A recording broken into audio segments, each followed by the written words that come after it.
A question asked courageously, answered honestly, and lived authentically can change your whole life. For me, that question was, how can I use what I have, what I love, and what I know to bless the lives of others? The School for Good Living and this podcast are one answer to that question. Hi, I'm Brian Miller. I know that the world can work for everyone, but that it won't until it works for you. I've created this to help you make the difference you were born to make. It's a series of conversations with thought leaders who are moving humanity forward. And in each episode, I explore their lives and the work they do. I also ask them to break down how they've gotten their books written, published, and read. This podcast is all about exploring the magic and mystery, and sometimes the misery, of the creative process. So if you have a mission, a message, and the motivation to share it, this podcast is for you. Welcome to the School for Good Living. Hello, my friends. Today, my guest is Dan Brule, author of Just Breathe, Mastering Breathwork. Dan is somebody that I first learned about when I heard him on a podcast of a previous guest of mine, Mark Divine, talking about, you guessed it, breathwork, breathing. Now, I want to admit, and I say this in my conversation with Dan here, that I've had such little appreciation for the power and the value of breath over the first 40-ish years of my life, and it's only something that recently I've come to understand more about. And I really enjoyed Dan's book. He has spent 4 decades traveling the world, learning what he can from anybody who knows about breathing techniques that he didn't know about. He's put them into this book. He's one of only 2 people that I know who lists in his professional bio that he has been a coach to Tony Robbins. He has coached Tony around breathwork. Dan is a modern-day teacher, healer, and a world-renowned pioneer in this field of breathwork. He's a master of prana yoga, the Hindu science of breath, and qigong. He also leads the worldwide spiritual breathing movement. You might not have known there was such a thing. Since 1970, Dan has personally trained more than 150,000 people in more than 60 countries, and he coaches leading medical experts, corporate executives, and peak performers. In 1985, way back in 85, he designed and completed a master's program in the healing arts at Lesley University in Cambridge called The Breath as a Tool for Healing, Growth, and Change.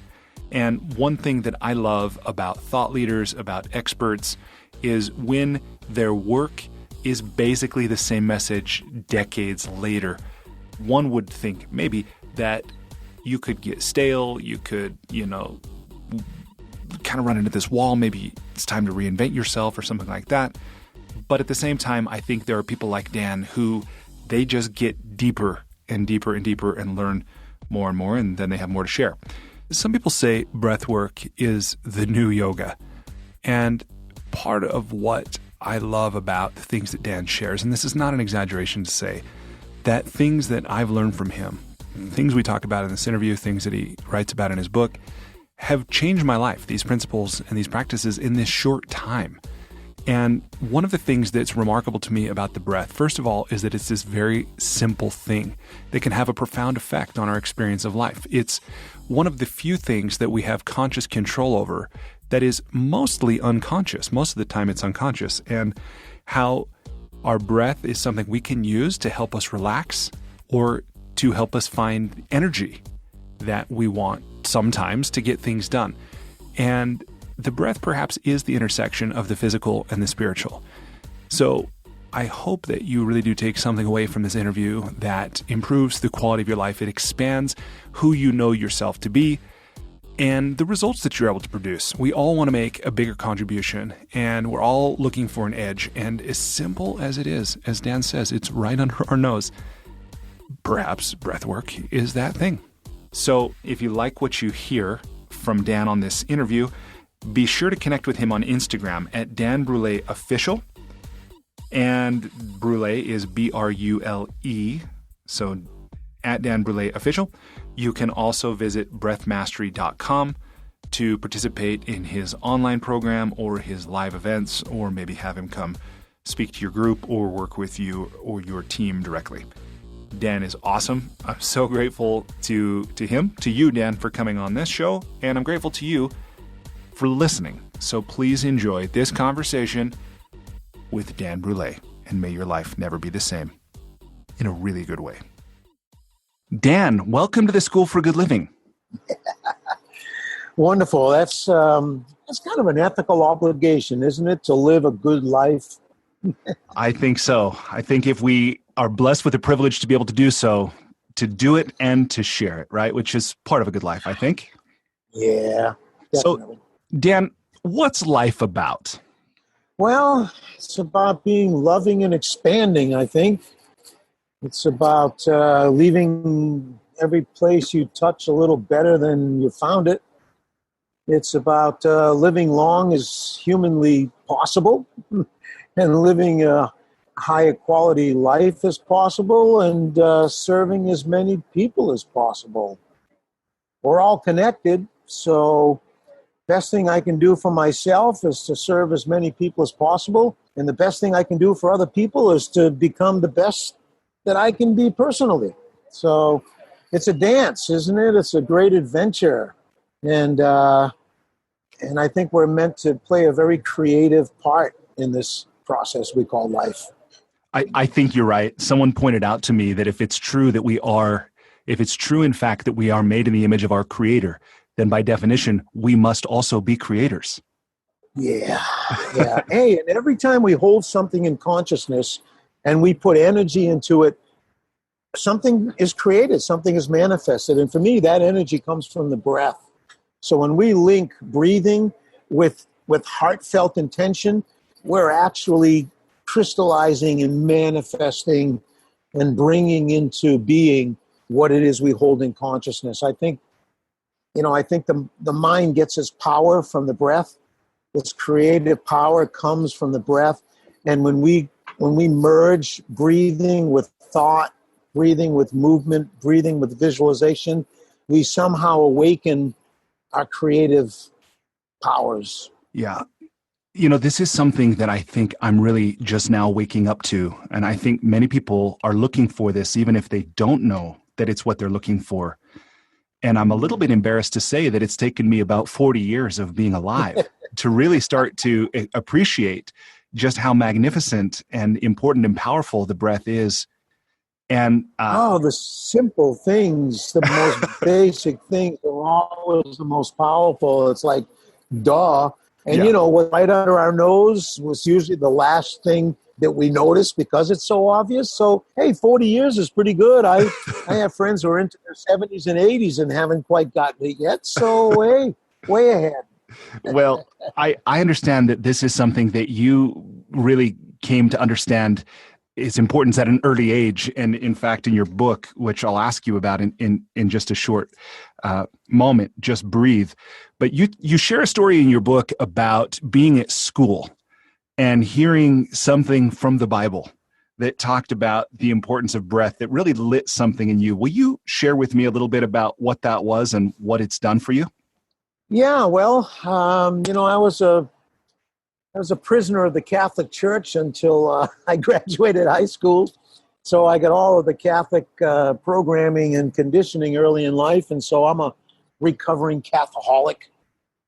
However, everything has these moments and these points that you take from life that makes all the rest of the stuff moot. You get so much benefit, so much value from one interaction, one moment, one insight that we kind of put up with all the rest of the stuff. And so I was fortunate, very early kindergarten actually, when the pastor of our church came to the class every Friday. He toured all the classrooms, and on this particular day, it was really wild because the nun who we looked up to as gods, saints, like, a little 4 or 5-year-old kid, and these nuns and how they were dressed with the big robes and giant rosaries and all the symbols. It's like, awesome to the little kids. And that day when he came in and he had his red robe and his gold trimmed Bible, and the nun came and sat with us kids, it was like, whoa, wait a minute. Suddenly she's one of us. So I was kind of mesmerized by this character whose presence, humbled even who we were looking at as children as like the big girl. And so I guess I was just wide-eyed, open-eared, and just ready for a download. And he talked about the book of Genesis and how God took the dust of the earth and formed the body of man and breathed into the nostrils of man the breath of life. Oh my God, that was like the most exciting thing I had ever heard. And my imagination just flew off. And I'm, wow, why isn't everybody excited? It's like, God is breathing into us? Wow. And so something was triggered, lit up, sparked. And I don't know how long it lasted, but wow, it just opened something up. I don't know. And then basically, I'd get the wind knocked out of me in school playing football or climbing over a fence or falling out of a tree. I can't even count how many times I got the wind knocked out of me. And then a couple of near drowning experiences. So it was like life just kept sticking my nose in the breath, just kept pointing me to the breath. And so I became much more conscious of it. I was organizing breath holding contests in the schoolyard, and when I was in the military, I was a deep sea diver. I was mixing gases for deep sea diving. We were practicing breath holds, hyperventilating on oxygen, and challenging each other to breath holds, and coral diving, long breath holds. And I resuscitated someone when I was 19 years old. I learned CPR. And wow, you come upon somebody who's clinically dead, and their pupils are fixed and dilated, and they have no pulse, and they're ashen gray, and you blow into them, and they blink and wake up. Like, wow, who doesn't want to do that every day of their life? Who's send in the next one? Yeah, it's just miraculous. So I don't know, everything just kept becoming more miraculous around the breath. And then so many life and death, high stakes situations where the breath got me through, where focusing on my breath disconnected me from my negative self-talk, my performance degrading, attitudes. And so the breath became this guide. It became a helper, became a coach. It became a healer.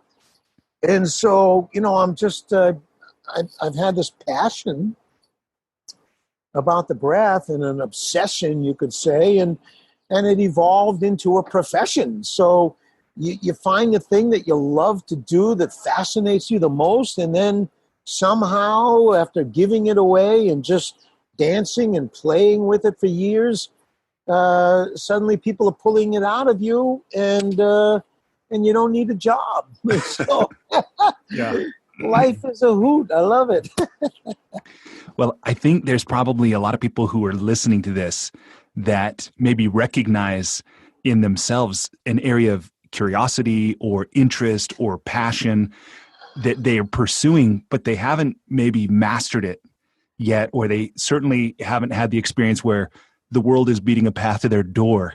But one of the things that piqued my interest with you is the fact that Tony Robbins wrote the foreword to your book. I love Tony and his work, and there's not very many people who get to say that they coach Tony Robbins, right? But you have. Will you just share a little bit about?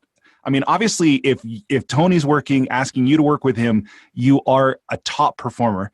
What did you teach him, and why is he so high on you and your work? Well, I mean, he understands that, somebody who spent 40 years just focused on one thing, that's rare. I mean, most people don't have a lifestyle that allows them to do that. I traveled to China. I traveled to India. I've been to 65 countries sniffing out anybody who knew anything about breathing. If I heard or read that there was somebody teaching something about breathing that I already didn't know or practice, I was kissing their feet or breathing down their neck until I got what I could get from them, or until they kicked me out of the ashram, or their whatever. And so he realizes, hey, you can save me a lot of time and a lot of trouble because I've been busy with a lot of other stuff.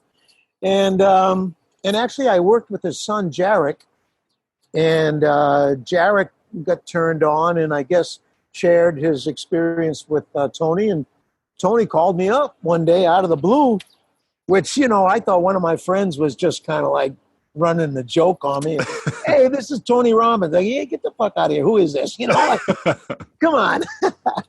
But no, it's an honor. It's a blessing. And people like that who are making a big difference in the world, I mean, that's the people we want to serve, And he's just such an avid student of life. Yeah. And he's so generous. And I'll tell you, the first time I sat with him, I mean, I had a palpable experience of someone who has an ability to just open and be present and you can just download stuff into him. Boom. And people who've done a lot of work on themselves like him, I find that just a little refinement, a little adjustment, a slight new angle on something, and they parlay that into a huge advantage. And I love him because as soon as he learns something, he literally has to pull somebody into the room and teach it to them. Right. He can't bear to take on something of value and not have an immediate urge to share it. Yeah. And I can relate to that. And so, it's great. And when we started, his issue was high blood pressure. And he was able to lower his blood pressure by 15 points within a week. Wow. And it's never gone back up. So, and that little breakthrough for him came in becoming conscious of what we're doing with subtle muscles while we breathe in. Because Tony's so passionate and he practices breathing, he's conscious of breathing. And of course, the breathing exercises that he loves match his style. Right. The ever-ready bunny with no off button. Yep. And so it's like, it's powerful, it's active, it's dynamic. So it match his choices for breathing match his personality and his style. And so for me, he was just putting too much energy, effort, muscular activity into the breathing. So he's getting a lot of air, but we're missing the subtle energy, the prana, the chi, the ki, the life force. And something as simple as tensing his jaw, which I caught just on a Skype session with him. Every time he inhaled with this passion, his temples flared, his jaw tensed. And so he's just putting so much passion into the process. But it's kind of like, here I live in the desert. And when it rains, the soil is hard, packed, dry soil. And so when it rains, the water just washes along the surface. But if you loosen the soil and soften the soil, then when it rains, it drinks up the water. So if we can be relaxing our muscles and softening our system while we breathe, that breath energy can penetrate us. And when it does, it heals something. It's something changes, something shifts. So this combination of relaxing the jaw while you're breathing in, relaxing the throat, relaxing the shoulders. So you very consciously combine relaxation with breathing. And then you ramp up the breathing so you make it more and more powerful, but don't lose the relaxation element. And that's the secret sauce that, that I'm working with Tony and with just about everybody. It's like, how do you manage very powerful, deep, fast, wild breathing and yet have your muscles be soft, be in a clear, open space with no pushing, no force, no effort. So this ease and this flow. So those two things, profound relaxation and powerful breathing, and practice so you don't give up one for the other, and manage the skill of combining them. And whatever needs to happen will happen. Whatever's next in our healing journey, whatever's next in our awakening, something in us opens. And it's hard to talk about because it's a feeling thing. It's an energetic thing. It's so subjective. But one good analogy, I think, is, I think they call magic eye. It's a photograph of these random geometric things. But if you focus in a weird way, in an unusual way, behind the picture, in front of the picture, this 3D image pops up. Yep. Well, we do something with our feeling, with our awareness, with the breath. We make some adjustment that in the beginning it just feels a little non-ordinary, but somehow something can emerge, something can arise. We get in touch with something inside of us. It's there all the time, but we haven't quite developed the focus or the sense to unlock it. And breathing helps us to unlock those higher abilities, latent abilities. And if you've already tapped them, the breath helps you to turbocharge them, Yeah. you know? Yeah. Well, and that's one of the things that I love the way you put language to in the book about breath awareness and conscious breathing. So even just understanding, what is our breathing pattern in this moment? What are the emotional states that correlate with that? What is possible in that state or with that breath pattern? And then once we're aware of that, if that's serving us, great, stay there. If we want something more or something different, taking responsibility and choosing that. Yeah. And just the fact that we turn to the breath in certain moments means we're doing something that we wouldn't usually do by habit. And so it creates a space of something possible, something new. And the way of the breathing is a trick, because if I put all my energy and all my attention into my breathing, let's say in a moment of stress, or someone's insulting me, or I'm having an orgasm, or I'm listening to music, or I'm appreciating a sunset, or I'm in an uncomfortable situation. Normally we react automatically or we default to certain patterns in those moments. And when we develop the wherewithal to channel our attention and our energy into the breath in those moments, it takes energy away from what we're usually doing, and it creates this space of a new awareness, of a new level of comfort that didn't exist. And so something can shift, something can change.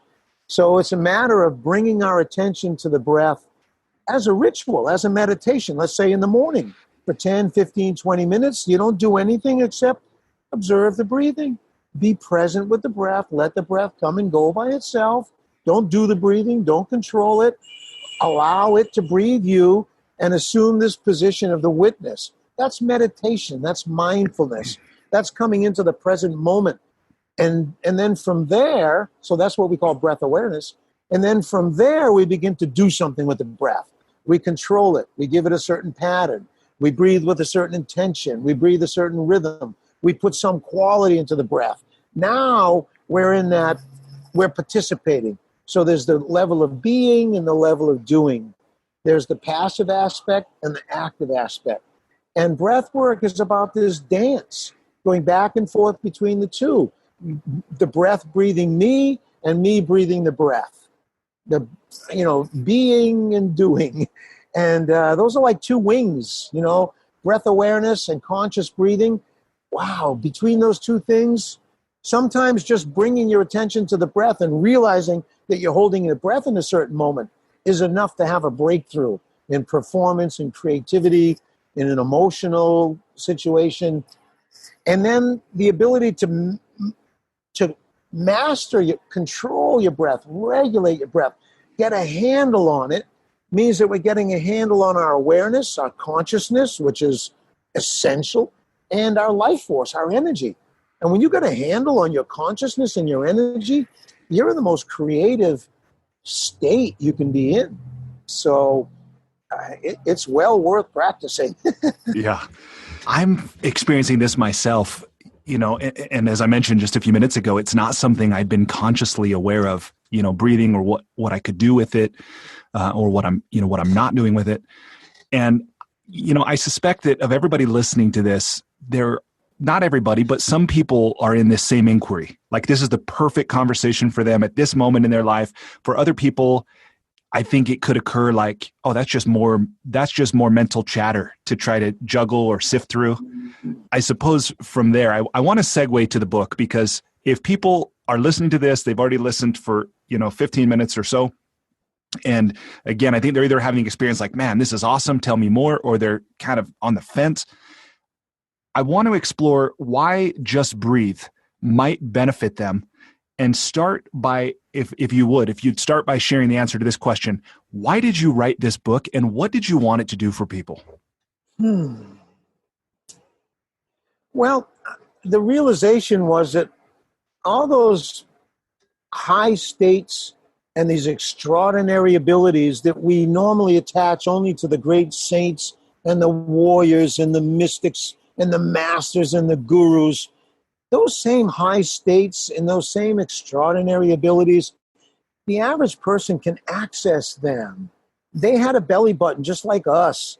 They had a spirit, a mind, and a body. We got the same thing. And so anything any human can accomplish, the potential is there for every human. And so when I realized that wow, the breath is the key to these states. And if you're ready, then just tweaking the breath, playing with the breath is going to unlock this potential that we have in us. And we need it at this point in evolution. The world is, things are intensifying, things are accelerating, things are going squarely. And we need more people to wake up and be able to find their center and be able to radiate a certain kind of energy that supports instead of, interferes and downgrades and distracts.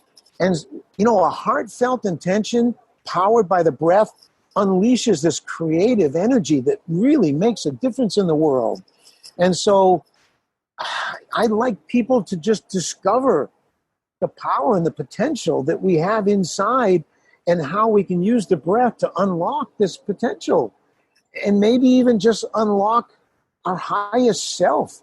What's our maximum potential in this moment and in every interaction? And the conscious intention to drive towards that maximum potential, the breath is fuel and its power for putting into action these intentions, these high aspirations. And it's no coincidence, inspiration, expiration, aspiration, to be inspired, spirit. The root of that word is literally the breath.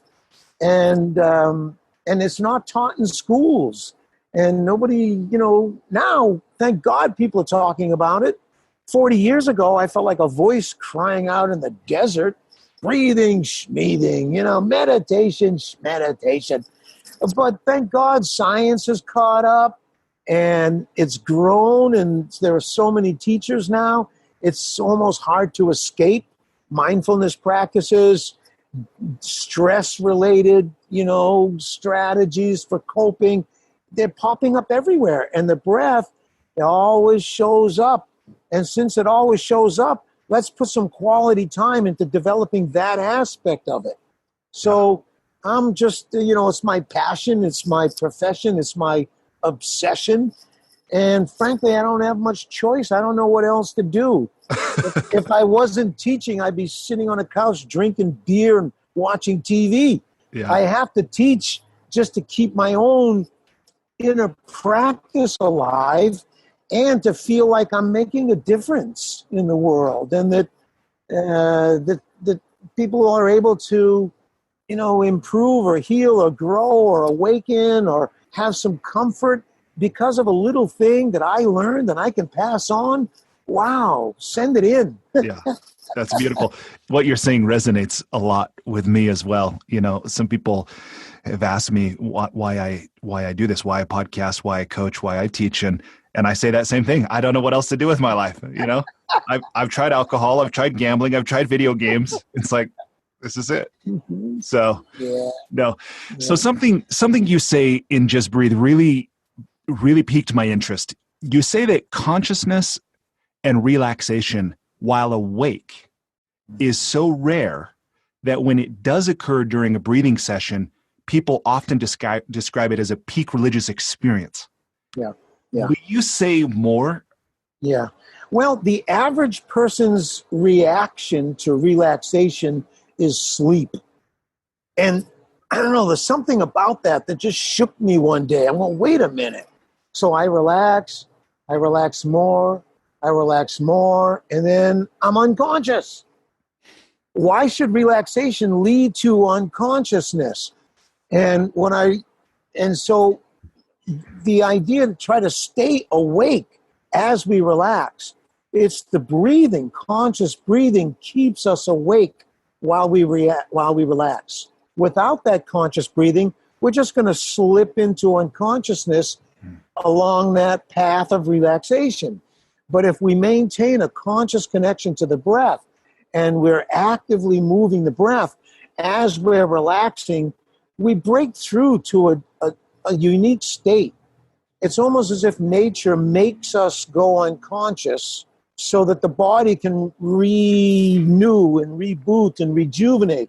It's our consciousness is so busy, so hectic, so that it almost has to shut off so the body can go, finally, some silence, some peace. Now we can get some defragging done. We can get some upgrade to the software done. We can clear away, we can detox. And so I realized we have to work on our consciousness and develop the kind of consciousness that doesn't disturb our nature. And so that means getting rid of judgments and not resisting or reacting or attaching. And so develop that kind of still, quiet mind, put that together with a very profoundly relaxed body, and then bring in the power of the breath, and we become a Buddha. It's an instant Buddha program. We awaken to something really deep in us, and it seems to me that we have a point beyond which we cannot relax. And as we approach that point, it's like we're approaching a high-security prison. The subconscious mind is threatening to be penetrated, and so it throws up distractions and flags, and it shifts our awareness, it distracts us. But if we can navigate through all that stuff and penetrate that deepest layer of our psyche, first of all, we unleash all these suppressed emotions, these unconscious fears, programs and conditioning that we took on as infants. And so we get through all that stuff, and we find that underneath those layers is this pure source of energy. And it's one of the things that I'm working with Tony on, because most of high achievers are functioning on adrenalized energy. It's so easy to ramp up that energy, psych yourself up, ramp up that adrenaline, and it's so juicy and it's so real that we can become addicted to our own adrenaline, and it's not sustainable. You can get away with it for 10, 20, 30, 40, 50, 60 years. I don't know where they'll end, but it's not sustainable ultimately. So we have to find a new source of energy, and that is through relaxation. Through relaxation, deep, profound relaxation, in the presence of alert awareness, we unlock another source of energy. And that seems to be infinite. Yeah. And it seems to be, and it's available to us. So when I run out of energy, when I run out of inspiration, when I don't think I can take another step, I need to let go and relax and use my breath to drop into that place and tap that source of life force in me. And then I can go another mile or 20 miles if that's what life calls me to do. Yeah. Because when we're doing what we're supposed to be doing, life will give us the energy we need to do it. And so those are the kind of things that I'm really psyched about, breaking the barrier between this deep place in us that has these layers of shocks and traumas and family programming, social conditioning, religious programming, educational stuff, all that stuff that we kind of swallowed, but it doesn't really belong to us. Yeah. It's kind of mixing, and it's almost creating a barrier between who we are and our real essential self. All these thoughts that we've taken on, and these beliefs that we've taken on, and habits and patterns that we've adopted, we've modeled from other people. And to wash away all that stuff and clear away all that stuff and return to our pure essence, wow. If that's your mission, if that's your journey, the breath is the key. Yeah. Now, well, in what you're sharing too, man, there's so much that's coming up for me, because a big part of why I do this work is having watched my dad achieve extraordinary success as an entrepreneur, but paying a very high price and being fueled for many years, in my estimation, by what I would call disempowering emotions. I think there was a lot of generosity and desire to serve, and there was that for sure. Nobody's ever all won anything. But I think there was also a lot of desire, to compete and win and stuff like this. And for a long time, I thought, and this is what I learned from Tony, if we can learn to be fueled by empowering emotions as opposed to disempowering emotions, then that's an upgrade. But what I'm getting from what you're saying now is even if we are fueled by these empowering emotions, it often has a similar cost, and there's a source of energy below even that. Yeah. If we tap into that pure awareness. Yeah, because what makes emotions so powerful is the energy in it, behind them. Yeah. And that energy we can tap directly. Yeah. So energy takes the form of thoughts. Energy takes the form of emotions. Energy takes the form of physical sensations. Energy takes the form of movements. And so what is this energy? And how can we tap it directly before it takes the form of a thought, before it takes the form of an emotion or a reaction or an action? If we can get under all that stuff and tap that energy in a pure way and then choose the form that we give it, it'll have all the emotion, the energy. I mean, anger, man, damn it, anger can really make a difference. It's the same energy as determination. And, and some people, maybe like your father and others, we've learned to tap certain emotions because of the inherent energy in them. Once we discover that we can tap the inherent energy and eliminate the wear and tear on our system and eliminate the wear and tear on relationships, the better. Yeah. So, I was, when I first read Lin Yutang in Chinese philosophy, and I got the notion, even a young teenager, that very high, positive, happy feelings were just as dangerous to the system as sadness and depression. That Chinese idea really startled me. I thought, whoa, you mean we can be too high, too happy, and that's just as dangerous to our health as being too sad or too depressed? That shook something in me. Like, what are we talking about? Yeah. And what we're talking about is the intensity of the energy. And what I've learned and what we teach is that when you learn how to channel emotional energy through the breath, it takes the stress off the system, and the system can perform better. But that's a skill. We can, if an emotion comes up in me, I can yell and scream and shout. I can beat pillows or I can beat people. And sure enough, I vented all that emotional energy. And maybe I won a battle. Maybe I built a house. Maybe, who knows? But wow, what an inefficient way to accomplish that, Yeah. And what if I could just tap that energy without all of the drama and trauma? That's a skill we have. And once we get it, our system goes, yeah. Yeah. Right. I don't have to go through the stuff I needed to go through. I'll tell you, your father, and it's a classic thing in many people, when I first started rebirthing, the breathing that I do initially was called rebirthing, one of the core techniques, and that is conscious, connected, circular breathing, where the inhale is active, the exhale is passive, and it's continuous and connected. So that's one of the core breathing techniques I teach, and it's done usually guided one-on-one, but we do in groups.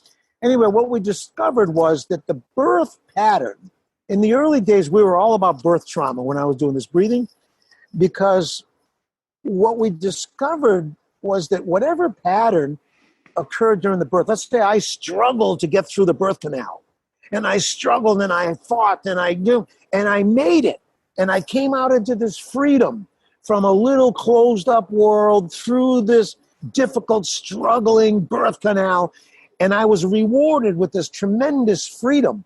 Deep in my psyche, I'm impressed with the idea that struggle means success. Struggle means achievements.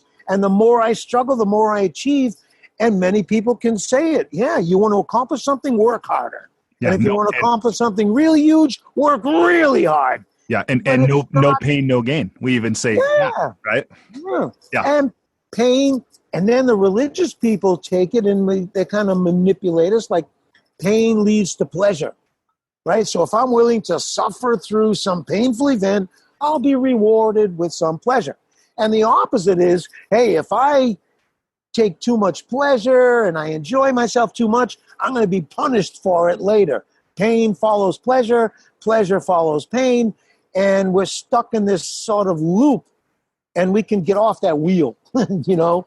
And once we discover that, wow, you know, I have to struggle to communicate. I have to struggle to make money. I have to struggle to succeed in a relationship. And what is this struggle? Where does it come from? Deep in our psyche, this idea that struggle is linked to being alive. And unless I'm struggling with something, deep in my psyche, I don't know if I'm alive. So I have to be always struggling at something to satisfy that deep belief that struggle equals life. And that, to me, that's classic birth trauma that's impressed in our psyche, and we need to clear it so we can have a different kind of motivation and a different source of energy. That's beautiful, and that's something that I'd wanted to ask you about, so I'm glad you brought it up, both about rebirthing and about an affirmation that you include near the end of the book that I'm really grateful for. In fact, I wrote it down and I'm reading it regularly, which is something I believed would be very difficult, complicated, and take a long time can actually be quite simple and easy and can happen very quickly. Because we already have the idea, don't we? If we're honest, if you want to achieve something really extraordinary, don't we already think it's going to be difficult, it's going to be complicated, and let's face it, it's going to take a long time. Look at the war on cancer. What is that, 60 years old now, and where have we gotten? You know, so, yeah, and things are accelerating, and it's not just a beautiful idea. Things are accelerating. There was a time in the world when there was just one Buddha walking the planet, one Jesus, one Mohammed, one Shiva, one Krishna, one Moses, but now there are millions of awakened beings. I mean, even if 1% of the world is awakened, that's 80 million people, 1% of 8 billion. Yeah. That's 80 million enlightened beings on this planet. Even if it's only 1% of 1%, which is about as conservative as you can get, that's still 8 million Buddhas, enlightened beings. So it's much easier for us than it was a couple of thousand years ago. Yeah. And so if we're ready, if that's intention, there's already a movement in that direction. We just need to let go of whatever limiting beliefs or negative thoughts or, you know, narrow points of view we have. Release that stuff, get into our heart, and just let go. And sure enough, we will be uplifted because there's already a force happening. And, you know, the tide lifts all boats, right? Yeah. And so if we can connect to that life force, let go of whatever we got that we're hooked on and holding on and resisting, clear away that stuff, something very beautiful and natural is automatically. And it happens very quick, and it's very simple, and sometimes it feels like cheating because we got someplace that it seems like, wow, we had people sitting in caves for 40 years meditating, and they still haven't gotten it. And all I did was lay down and breathe for a couple of hours, and it came to me. Is that fair? Yeah. Well, yeah. Well, this idea, too, of letting go, you know, life not being about trying harder, is one that I was first introduced to by Jack Canfield, you know, the author of Chicken Soup for the Soul, where he talked about, his term was release the brakes, you know, and not more gas, but less brake. And then later with a mentor of mine, Marshall Goldsmith, you know, who points out that we don't need, as successful, especially successful executives, it's not that they need more knowledge or even more skill, but what is often required to get to the next level is to let go of these limiting patterns that are impeding their further progress.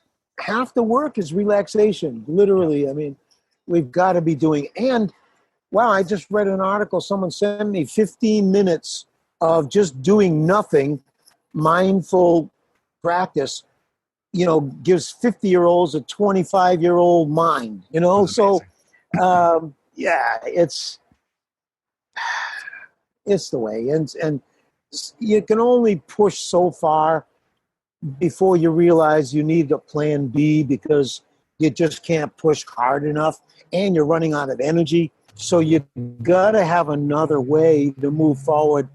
And the letting go, taking off the brakes, wow, shoo, it can happen. And, we learn it, we master it on the level of breath, because when you let go of the exhale, you can't cheat.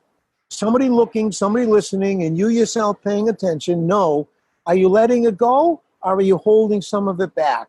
Are you letting it out slowly, which means you're controlling, or are you just snapping it loose? And once you get this feeling of letting go, just for a moment, but total, in that moment, wow, we can get a rush of inspiration. We can release a ton of fatigue. And so that skill of total, quick letting go, like a reboot. And in a practical way, I was just talking to mixed martial arts guys, and you're in there, and then you back off, and you got a moment to take a breath and shake everything off and then go back in. Those moments, when you get really good at taking a breath and venting the fatigue and the tension, wow, it's better than 3 minutes in between the round.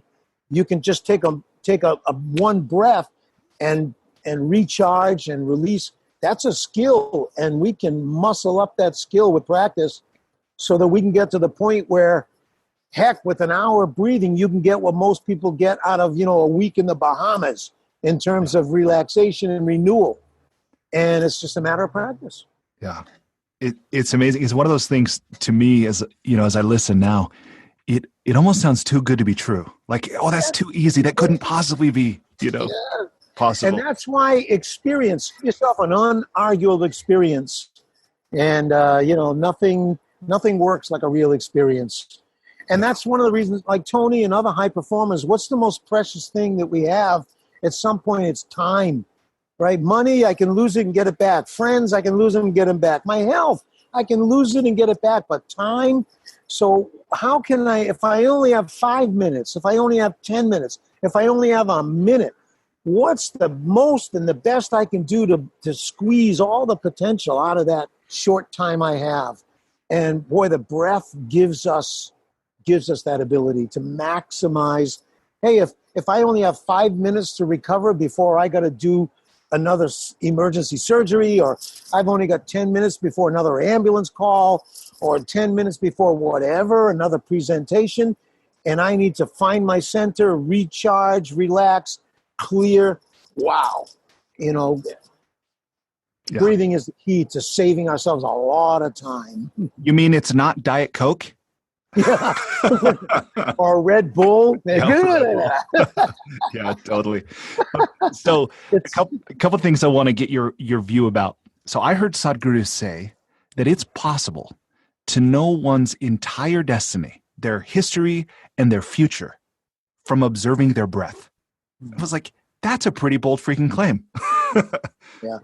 What's your, I know he's a mystic, and there's a lot that he says that I hold in kind of a place of possibility with a dose of skepticism. But what's your view? What's your view on that?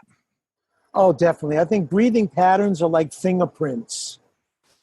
Everyone's breathing pattern is unique, and it's expressing and it's reflecting what's actual and real in us in the present moment.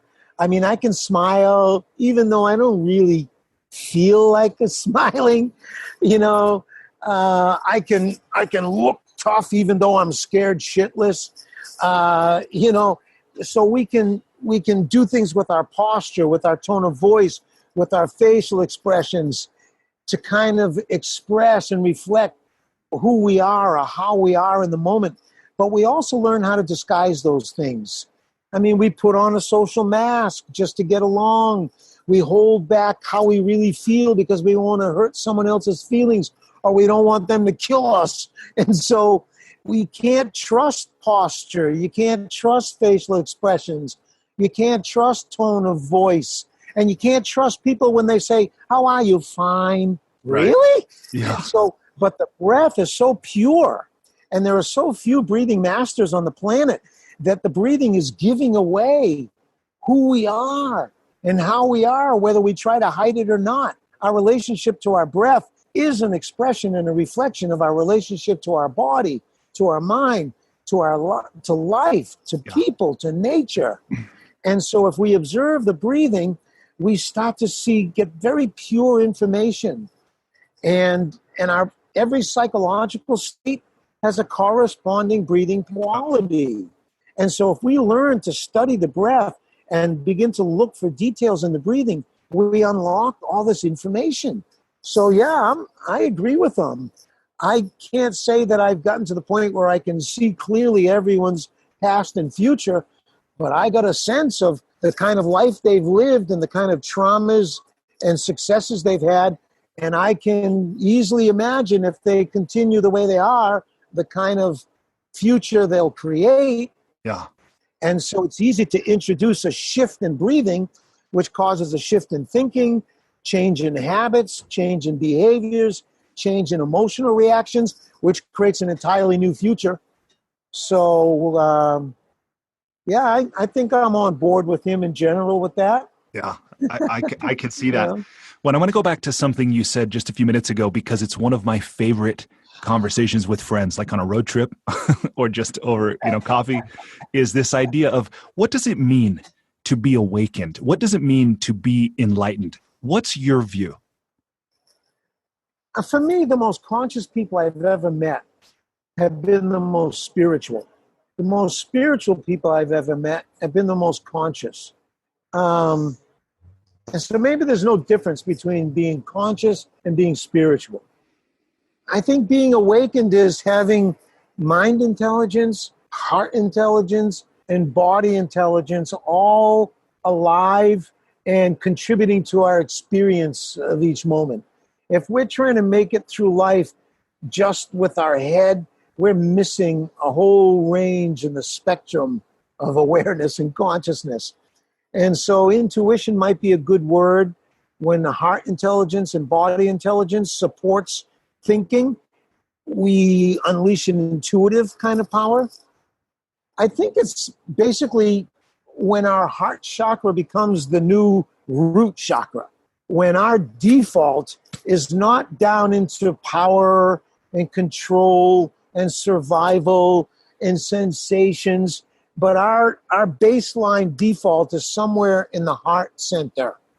I think we can call that being awakened. And the ability, we get hijacked by emotions, by chemicals.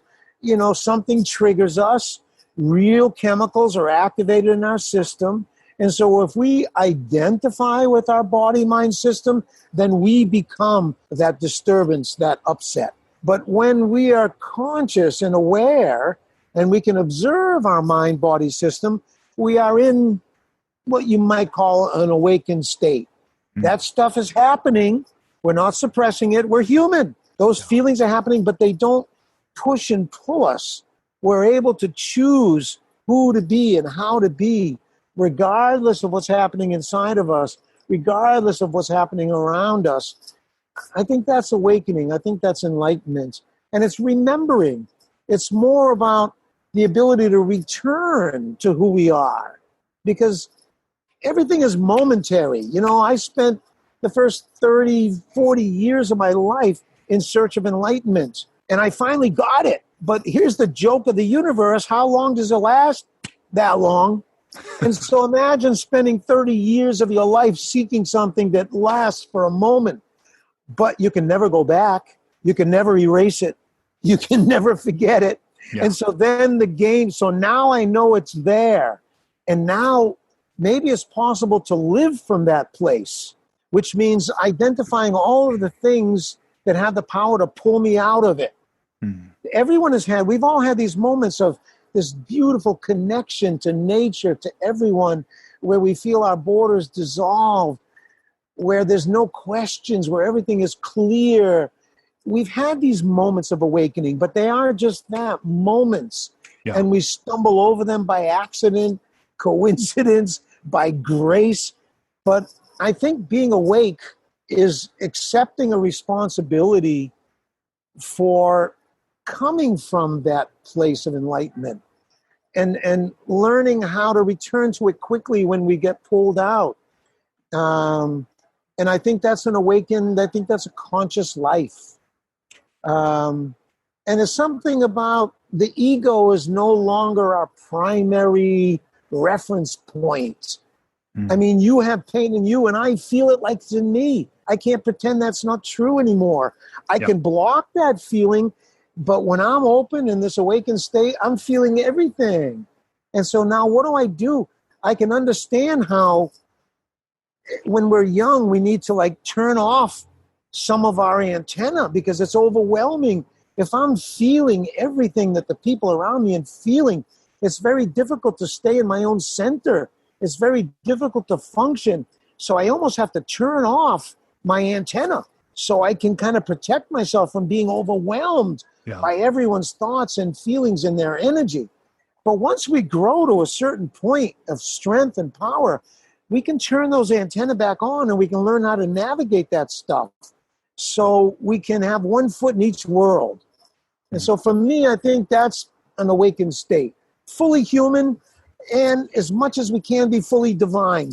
You know, there's one being me and you in this universe. And can I identify with that greater energy equally with my sense of self as a separate being?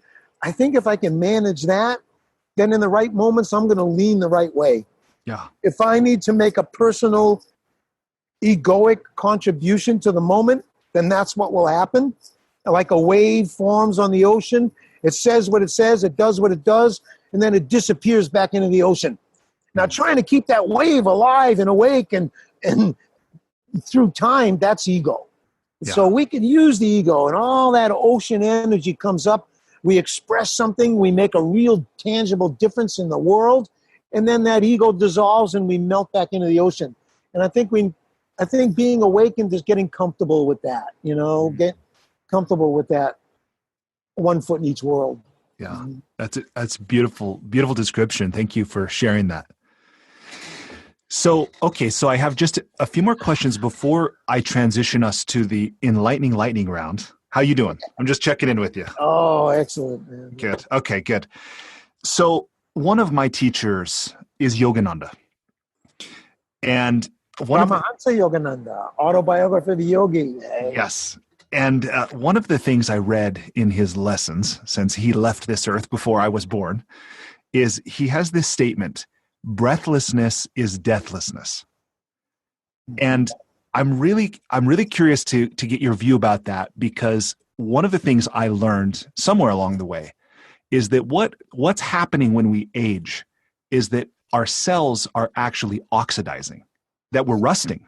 Mm-hmm. And that's the process of breath and the oxygenation and the carbon, the CO2 that leaves in all this is part of the oxidization process.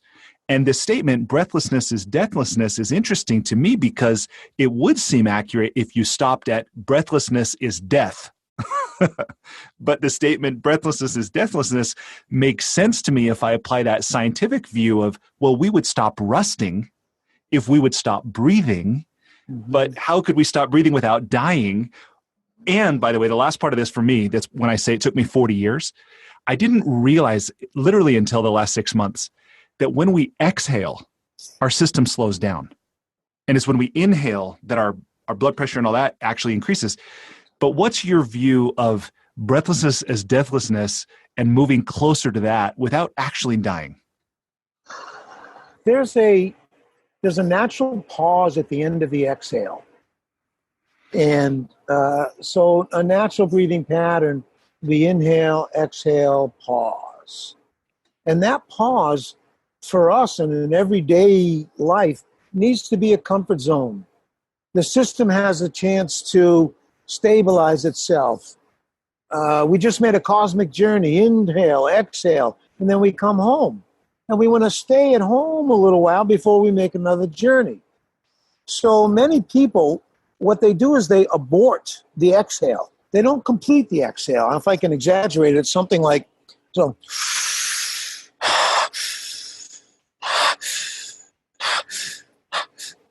So I'm cutting my exhale short and rushing into the next inhale. And that leads to a frenetic kind of lifestyle where I know I don't recover completely and I'm into something else. I don't complete my exhale and I'm into something else. So my breath is just chaotic and I think that kind of breathlessness is what he's talking about.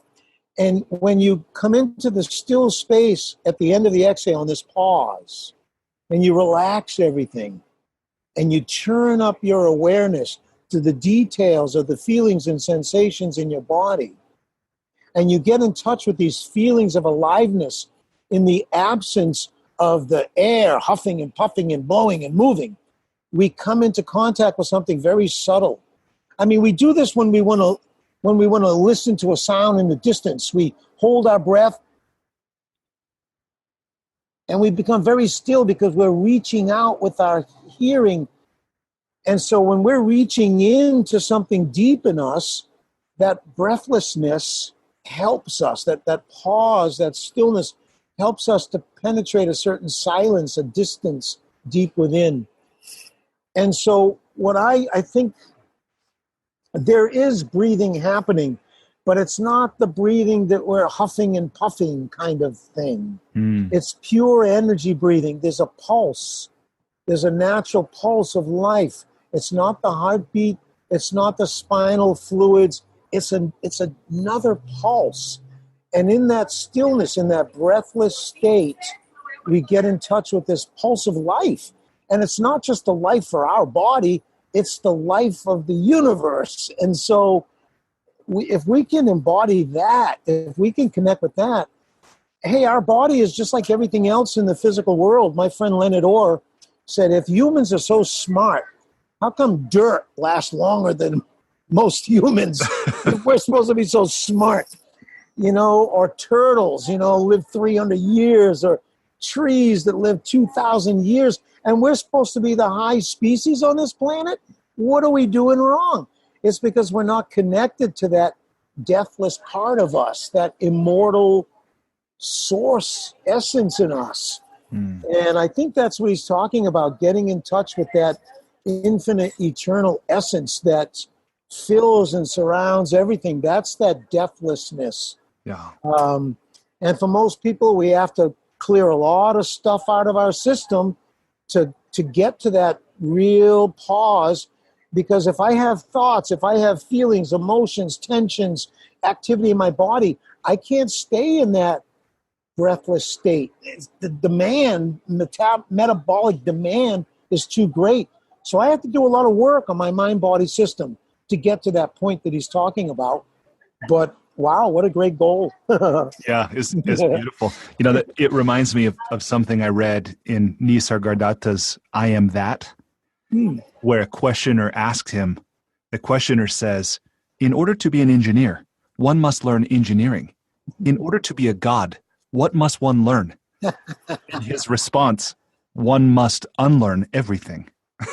It's like, whoa, that's a perspective shift. No, hey, unlearning.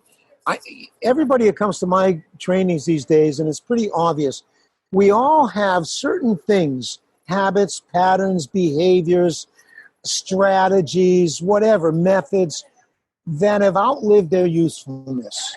Yeah. They've helped us to survive. They've helped us to achieve, but that's as far as we can go, but we haven't dropped it. We keep trying to double down on it. And so something that has served us is now in the way. And I think everybody gets to a point in their life, and hopefully many points in their life, where they see that certain ways of thinking, certain ways of being won't help us go the next step. We have to actually let go, and that's scary because we have so much proof that it works. We have so much proof that our life we're alive because of it. We're successful because of it. Yeah. And it's so hard to let it go. Yeah, and so much uncertainty that something else would work better in the future. Yeah, for sure. Yeah. Okay, so another thing. So we talked just briefly about Yogananda, and as you know, one of his teachers, Babaji, I heard you say you met this immortal being, And I want to ask you about that because, again, Yep. I am open to the possibility that Babaji exists, that you met him. And at the same time, I'm like, well, there could be another explanation. Will you tell me about your encounter with, well, first of all, for anybody listening who doesn't know who he is, Yeah. would you be willing to give a little background on who he is and then what your experience meeting him was like? Yeah, he's talked about, and Yogananda talks about him, his guru's guru, right? So he's known as like the immortal yogi Christ of India. He's a phenomenon. It's not a person, not a personality. It's more of a phenomenon. Hard to wrap your mind around it. But for me, it's like the possible human. Here's an example of the ultimate possibility of being human. And that is being what we refer to as divine and not subject to the laws of physics and all the laws and dynamics that control everything in nature. There's an aspect of ourselves that is not subject to those laws and dynamics as everything else in the phenomenal world. It's free of that. And so that means a part of us is also free of that. An essence in us is free of that. And so we are in essence immortal. We are in essence infinite. We are in essence eternal, omnipotent, omnipresent, omniscient. These are qualities that deep in our source and our essence are ours to develop and realize. And it helps to have examples and models. And so for me, Babaji was one of these models or examples. And I first encountered him as a child, hearing about this idea, notion of a guardian angel. That as a Catholic child, I was taught that we all have our personal guardian angel. We have an individual angel assigned to us. That's a nice thought. Isn't it? Yeah. And just assigned to us to just be with us. And you know, as a 5-year-old kid, wow, this was real. So I'd be sitting in my chair, my desk, and there'd be a little space on the side of me for my guardian angel. I go to lunch in the cafeteria, there's a little space on the side of me for my guardian angel. I mean, you know, as a little kid, this is real stuff. There's no difference between what we imagine and what we're experiencing. And so I was in that for quite a while as a child. And when I met Babaji in 1980, it was just extraordinary because, like, you know, getting to India, bus, planes, trains, and a bus, and then a car, and then hiking for 3 hours to the ashram, and finally getting to the ashram. And there's 100 steps, 108 steps up to the ashram, and with your backpack. And finally, I found a place, looked very comfortable to sit. I sat down. It was like coming home. And Babaji came out of his room. He came running up. He sat on the side of me, and he went, and it was a boom. It was my guardian angel from kindergarten in the flesh. And I never recovered from that. I've never been the same. And being around someone who's so miraculous, you just can't hold on to certain limiting ideas. You may not be able to do those miracles, but a part of you sees that it's real, so you don't have the luxury of doubt. So he instilled in me a real deep knowing that some of these things I was taught that are only true about God are actually potentials we have. And we can go there. We can awaken that stuff. We don't have to settle for less. We don't have to buy into a lot of the limitations that we've swallowed, you know? Yeah. So it's just an inspiration, you know, it's just something that gives us juice to go that next step, you know? How do you know it was him? Like Really? other people say it or something, right? I mean, like how are you so certain? Well, I mean, I tell my finger to bend and it bends. I tell my finger to straighten and it straightens. How do I know? My eyes are closed. How do I know that my finger is bending and straightening according to what? I just know. And I know where my hand is right now. And I can't prove that I know, but I know where it is. And wherever I put it, I know where it is. I don't know how to explain how I know, but I know that I know. So I don't know. Okay, fair enough.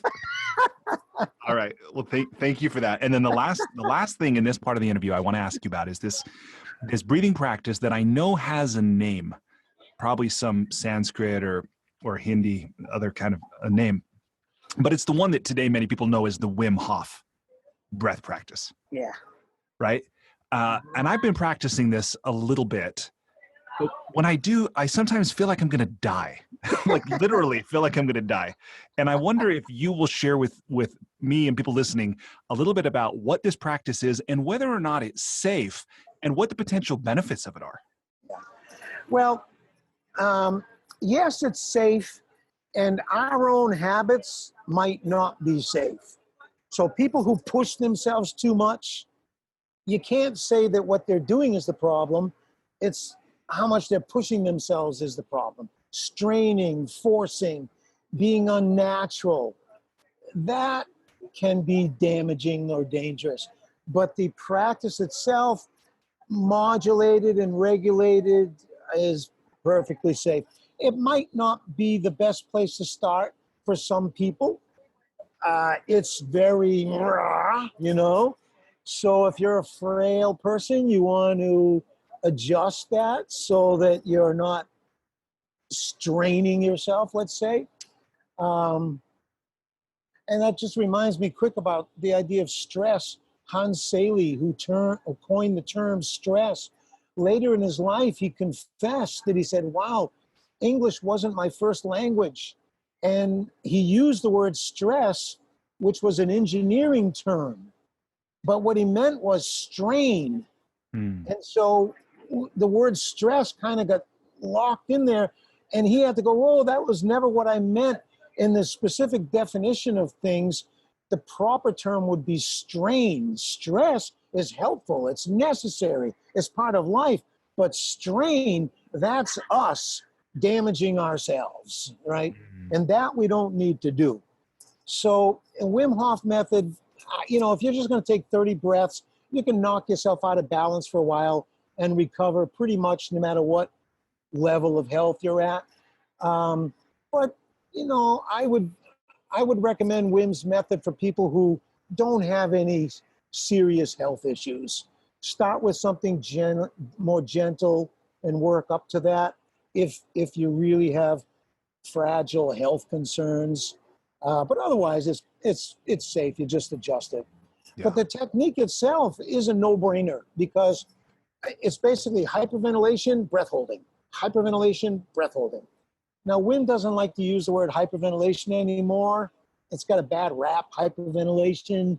It's got a medical connotation that's not good and so on. But it's hyperventilation, let's be honest.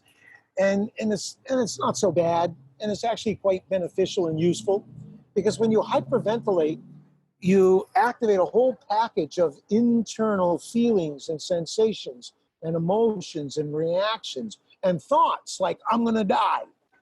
It brings up this stuff.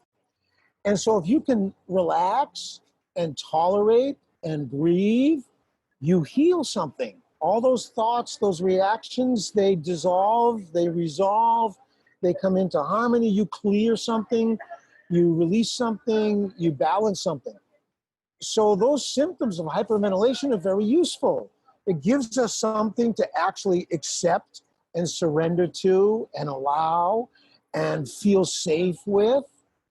And then when you hold your breath, you bring up a totally different package of feelings and sensations and emotions and fears and thoughts and reactions.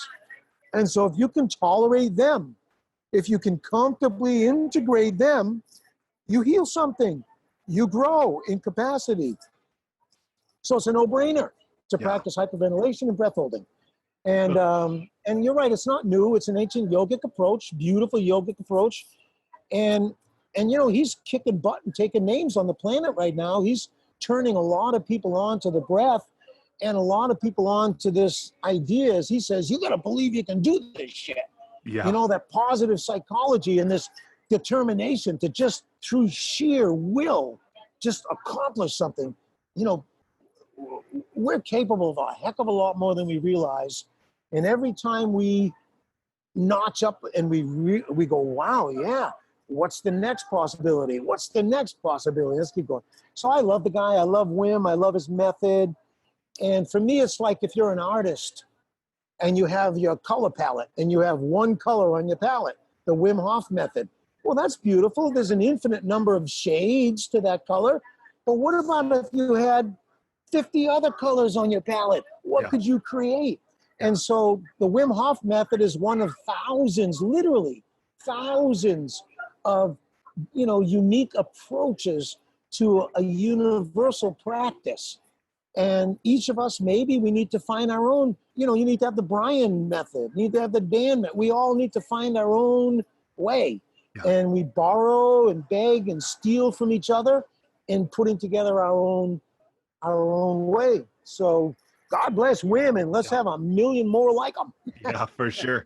Well, and one thing I loved in Just Breathe that I'd never even thought of before, it never occurred to me, was these different stages of, I don't know if you call them, well, and this term breath hunger, right? Mm-hmm. So when we get to a point where we want, but then, and I don't remember the exact term, but it's like there's different points at which we feel the intensity to breathe that we can relax past without doing damage and cultivate a greater awareness and ability and either heal or open up possibilities. Will you just touch on that a little bit as well? These subtle shifts of when we might want to feel that urge to breathe. Hey, that urge to breathe is the most powerful biological urge we have.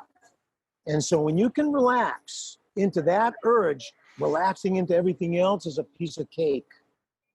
So we have to be gentle. We have to be persistent.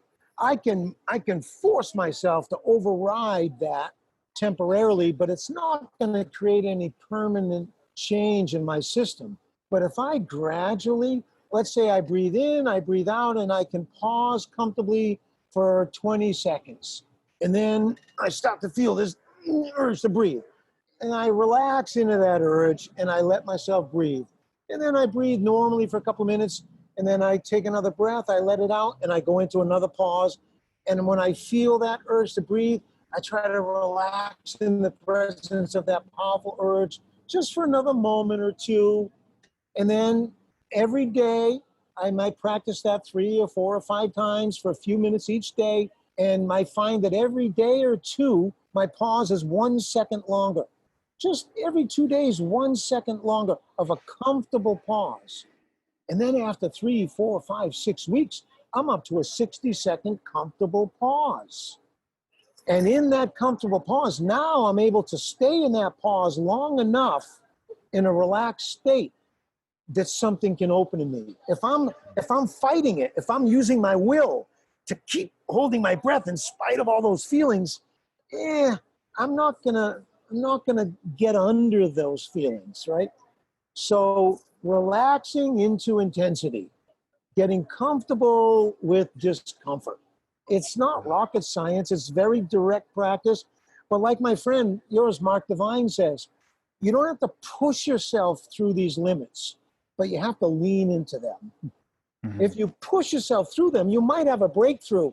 But as soon as you let go, your system's going to fall back to its old default, and you will have achieved a very temporary high moment. But then your system hasn't grounded itself on the new level. But if you gradually lean into your limits, okay, I really need to breathe, okay, just relax for a moment, 1 more second, now breathe. And I just keep doing that, not pushing, but very persistent, but very gentle and slow, and make it a 6, 8 week, 10 week practice. By then, I'm up to a minute breath hold. Now I can stay relaxed and alert for a whole minute, and that allows certain things to percolate up. They couldn't percolate up if I could only be relaxed for 10 seconds, or 20 seconds, 40 seconds. So we are making ourselves more available to something that can awaken in us. Yeah. So we practice. It's beautiful. And what I love about this, for myself, and I hope people listening hear this as an invitation, whether it's to work more with you, Dan, at breathmastery.com, or anywhere, because I think a lot of this is where if people had learned this, it might have been inside some kind of religious tradition, or perhaps some kind of yoga class or some other community. But a lot of people who are hearing this maybe don't have those kind of communities currently and don't want them the way they conceive of them. Yeah. But what I'm present to is this idea of the last 20 years where positive psychology has come in, and we're looking for happiness. Like, we're truly looking for happiness, but so much of it is intellectual. And what this makes available is the embodied aspect of life, and this idea of life or divinity or whatever attempting to work and move through us. Where I love these kind of practices that actually give us the experience of that. And so I'm really excited for people who are hearing this as they're doing whatever they're doing, as they're doing laundry, as they're making dinner, as they're going to work, as they're falling asleep, that they're integrating this into their day. And in not only enhancing their experience of life, but contributing to others and inviting others to. It's just really exciting to me. Well, and that's been a big part of my life and my own work, is to extract the breathing stuff that really works and separate it from the rituals and the dogmas, and that somehow very often these practices are couched or packaged, and you have to buy into a whole philosophy or a religious thing or some, and we're not ready for that. But if you can extract the scientific, energetic stuff that works, and skip all of the unnecessary ritual dogmas and stuff, and makes it accessible to all of us. Yeah. So I know Eckhart Tolle said, if you watch a child play, they don't get joy out of what they do. They put joy into what they do. And so this breathing practice, what we get out of it depends on what we put into it. And we don't have to put a lot of philosophy and beliefs into it. We can just put awareness into it, put passion into it, put enthusiasm into it, and the breath is going to reward us. It's going to reveal its secrets. And we won't need an expert or a master or a yogi. Well, we can make use of them. They can become friends that walk our path with us, but we find an internal source which guides us. And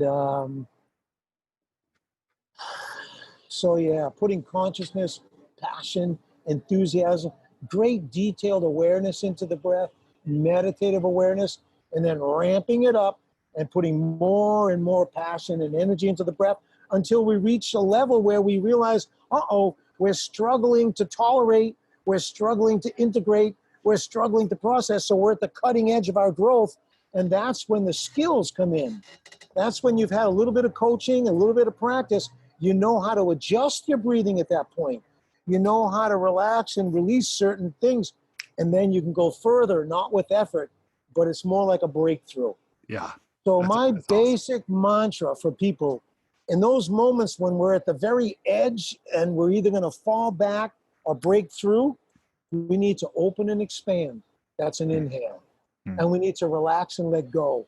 That's an exhale. And doing that in the moment is going to open us to the possibility, and letting go of the exhale is going to allow us to move into that possibility. So we practice opening and expanding, relaxing and letting go. And when we get stuck, we come back to that skilled, and the best we can manage the opening and expanding, the relaxing and letting go, and we're going to get through that block, that obstacle, that limitation, whatever it is. And so we practice the basics. You practice breathing high in your chest, practice breathing low in your belly. Practice breathing through your nose, practice breathing through your mouth. Practice breathing fast, practice breathing slow. And if you practice all that stuff, then in those moments, your breath will be able to do what it needs to do to help you get through. But if you haven't trained it and freed it up and worked with it, itself is stuck and can't help us. So I used to call this breath therapy. And breath therapy, there are two ideas to breath therapy. One is that our breathing mechanism has been injured, is inhibited. It's not functioning at its full free potential. So we need to heal our breathing mechanism, bring it back to its original powerful state of function. And when we do that, the breath becomes a therapeutic tool. So first we heal the breathing mechanism. We make it full and free and flexible. We give it a big range. Now it's alive and it can work with us. Now the breath becomes a therapeutic tool. And we can use the breath to heal our body, heal our mind, heal our emotions, heal each other. So call it breath therapy, call it what you like. I keep trying to invent new names for it. But it's the same practice. Yeah. It's beautiful. And we've all heard this saying, how you do anything is how you do everything. But when I've thought of that, I've never thought how I breathe is how I live life, but it needs to be a love affair. It needs to be, when you approach the breath, you need to be approaching it with this attitude of like, romantic, sacred, that kind of, because breathing is sacred. It is so important, so vital. And we need to approach it with detailed awareness, with a real open heart, with an open mind, so that the breath can begin to guide and teach us.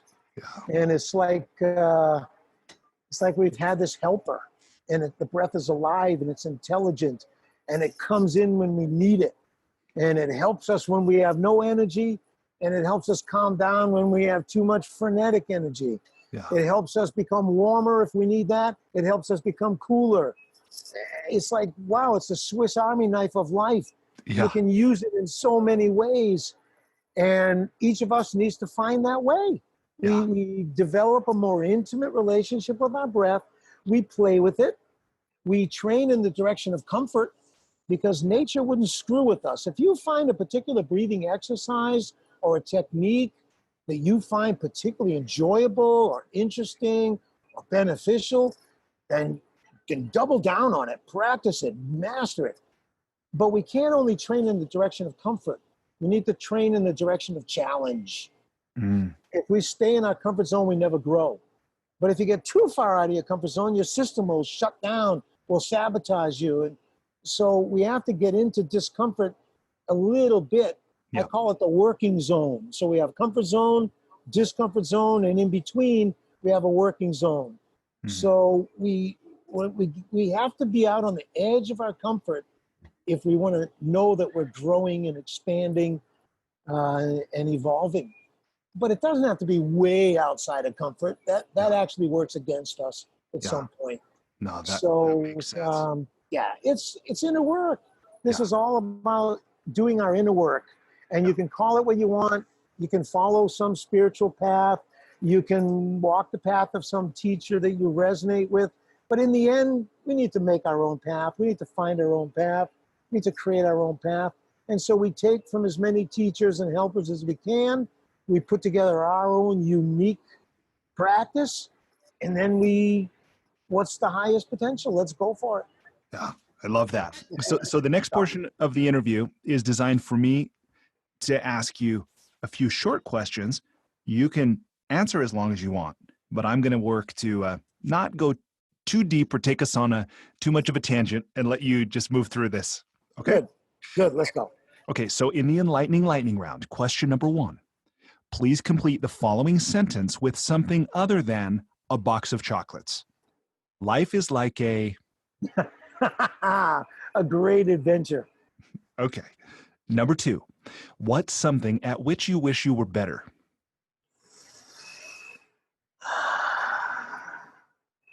Attracting huge amounts of money. Okay. Number 3, if you were required every day for the rest of your life to wear a t-shirt with a slogan on it, or a phrase or a saying or a quote or a quip, what would the shirt say? We're all in this together. Number 4, what book other than your own have you gifted or recommended most often? Wow. Life and Teachings of the Masters of the Far East, 5-volume set by Baird Spalding, written at the turn of the century. Okay. Thank you. I first heard of that from Wayne Dyer, by the way. Ah. Yeah. Okay. question number 5. So you travel a ton. What's one travel hack, meaning something you do or something you take with you when you travel to make your travel less painful or more enjoyable? Micro recovery loops, getting really good at dropping down very fast, recharging and relaxing very quickly. Having that ability. Now, this might be a silly question, but how do you do that? How do you go about it? When I breathe in, I invite energy to rise up from within me, not so much taking energy in from around me, but inviting energy to rise up from within me, push to the surface anything that's in the way, and release it like a fountain on the exhale, and then drop down into my center. So I open and expand. I invite energy to rise up from within me, and then overflow without holding anything back, without controlling, just radiating. And do that a few times until I feel like I'm reconnected with the source of strength in myself, and I feel like I'm connected to everything and everyone around me. And now I'm drawing energy like Tesla. I'm drawing energy from the air and from the atmosphere. My system knows how to do that. It's beautiful. Well, thank you for sharing that. Okay, number 6. What's one thing you've started or stopped doing in order to live or age well? Worrying, stressing,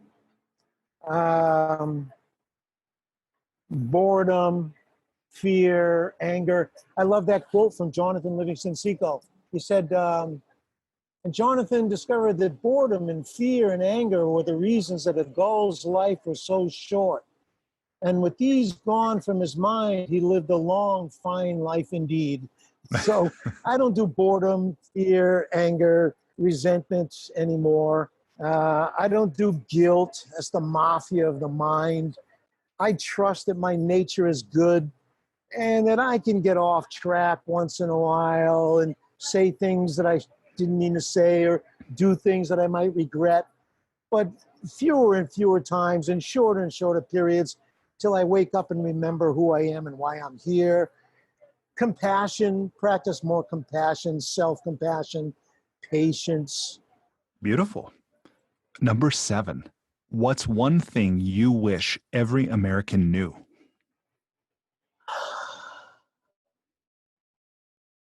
For the first few years of our lives, we were given programs that limit who we are.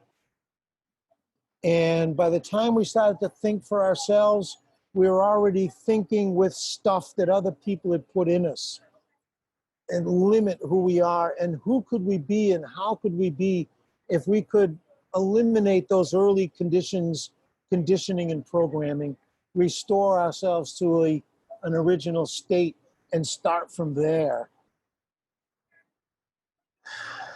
Clear away all that stuff that was laid onto us and breathe fully and freely without it all. Yeah. I wish every American knew that as well. And I'm looking forward to the day that they do. Yeah.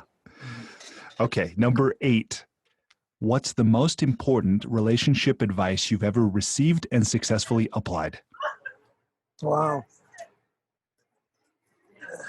Nobody has ever done anything that I haven't already done. And so who am I to complain or judge them? Mm-hmm. Everybody is my mirror, and everybody's my teacher. And we're not separate. I am you, you are me. And the more I can feel it, the more I can remember it, the easier it goes for everybody. Yeah, that's beautiful. Number 9, setting aside compound interest. What have you learned about money, or what's something you do or don't do with it that served you well? Well, you have to give it to get it.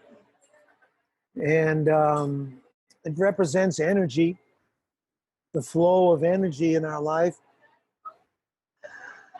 It's a game. We got to remember it's just a game, but why not play to win?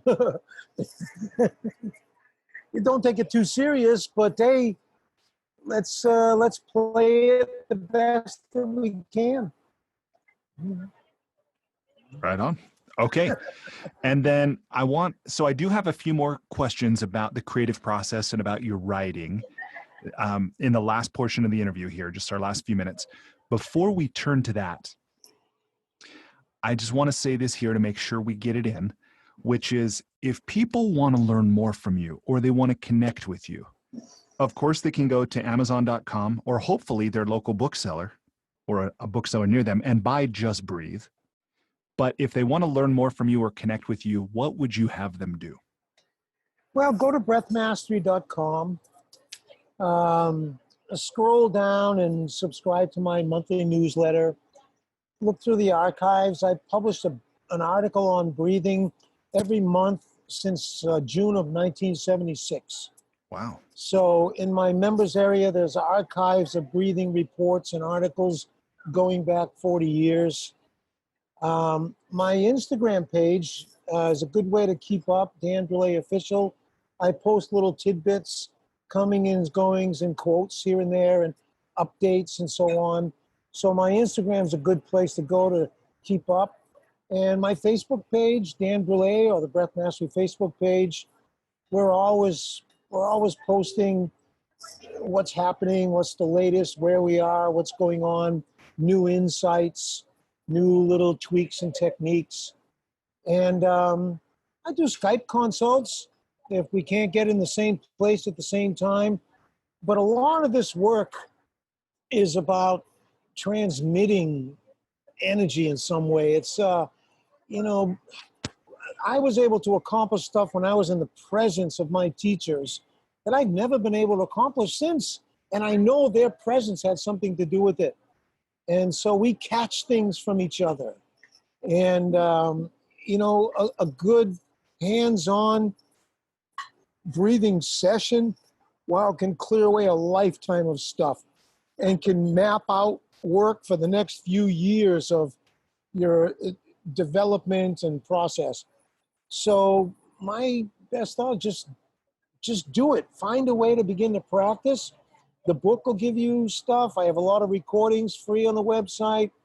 And just get into the practice, because if somebody already has a practice, I feel like I can make the best use of my time and energy. And so, an object in motion, it's easier to direct it than to try to get it going. So I rely on people being self-motivated and not requiring a lot of structure. And that means having some kind of a daily practice, or having a real powerful intention and determination to work with your breath, play with your breath, experiment with it, and then find me. Look at my schedule, show up at any seminar or any training anywhere in the world, email me. It's impossible for me to say no to people who are genuinely feeling the call to awaken the power and the potential of what's right under their nose. That's what I live for. So, and I'm not hard to find. Yeah. Well, and I know that's true, Dan, and you've been so generous with your time and your wisdom and sharing your experience with me and everybody who's listening here today. And one of the ways that I've endeavored to express my gratitude to you is I've gone on kiva.org, the microlending site, and I've made a $100 microloan to a woman in India, a 37-year-old named Rima, who will use this money to help purchase a cow and expand her dairy business. Cool. So thank you. Wow. Yeah, amazing what the internet makes possible. We already knew we were connected. And so, okay, cool. So coming down the stretch, last few questions here. I just want to dive into your creative process and how you went about getting Just Breathe done and out into the world. As you just said, you've been writing for many, many years. You've been teaching and doing this work for a long time. But this book which was published by Simon & Schuster, was just published a year ago? We're 2 years now. Two years ago. So in 2016. Will you 2017. 2017, 2 years ago. Yep. Thank you. So I'm curious about this. The fact you've been doing this work for so long, but only recently wrote the book. Why did it take you so long? Yeah, well, I self-published quite a few books, but I was basically approached by Simon & Schuster. So in one big way, my author's story is the opposite of many authors who they write their epic book, they send it to 100 publishers, and they get 100 Dear John letters back, thank you, but no thank you. And mine was the opposite story. They came to me and gave me an advance and kind of made me write the book. But I'll tell you, the big lesson for me is editors. Wow, man, don't underestimate the value of a really good editors, how they can take someone's work and just little things and just tweaks and fixes that just take it to a whole nother level. And I'm very, very grateful for the team at Simon & Schuster. I mean, I had a copy editor, I had a line editor, I had a story editor, I had a supervising editor. And Wow. then they assigned to me Emily Hahn. Emily Hahn is a rock star in the editing world. She was on the team of The Secret, the book The Secret. She edited Emoto's book on water. She's a big gun, heavy hitter. And I guess they were desperate because I was floundering. One of the things I learned about publishing books is it's all about word count. Word count is everything. I had no idea. It was in my contract. They wanted between 60 and 75,000 words. I saw that there, but I thought, okay, whatever. And so I sent them 35 chapters and 120,000 words. Wow. And my editor sent it back to me, and she said, we can't even look at this. I said, why not? She says, because you've got to get it down to under 75,000 words before we can edit it. I said, well, that's what editing is for, isn't it? You edit it down. That's what I thought you guys were going to do. They said, no. We'll do it, but you got to get it into that under 70. So I went into paralysis for 3 months. Every time I sat down and tried to edit it, it got bigger. Yeah. And so they finally felt sorry for me, and they put Emily Hahn on my case. She took my 35 chapters and my 120,000 words, and she carved out 40,000 of what she thought was words of the most important. And she said, go ahead, add in another 20,000 of what I left out. And she gave the book this very simple structure, which really works. And it's very elegant. Yeah, that's a professional editing, something I could never do. So that's my lesson in the publishing world. And also, a big publisher is like the Queen Mary. They don't make sharp turns. They don't start and stop fast. And so when I wanted to make a change, depending on where we were in the process, it had to go all the way back to the first department and go through all those departments. And so the closer we got to launching the book, the more impossible it was to make changes. And because you upset the word count and the page count and all the references and all that. And so I had a little difficult moment, just a moment, because I realized we were ready to publish, and there was no chapter about the question of breathing through the nose or the mouth.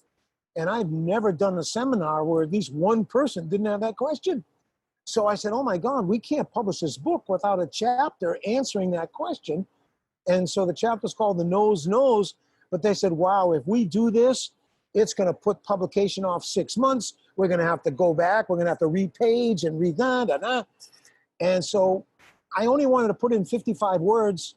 So we had a chapter on detoxing, and it was bigger than I thought we needed, but the publisher really thought that detoxing was a topic that we really wanted to put out. So I added a lot of stuff that was kind of fluffy for me. And so I was able to go into that section, take out exactly 55 words, and put in this chapter of The Nose Knows of 55 words, and nothing was upset. It was like beautiful. This beautiful resolution to what was getting to be a really serious thing. So tremendous respect for editors.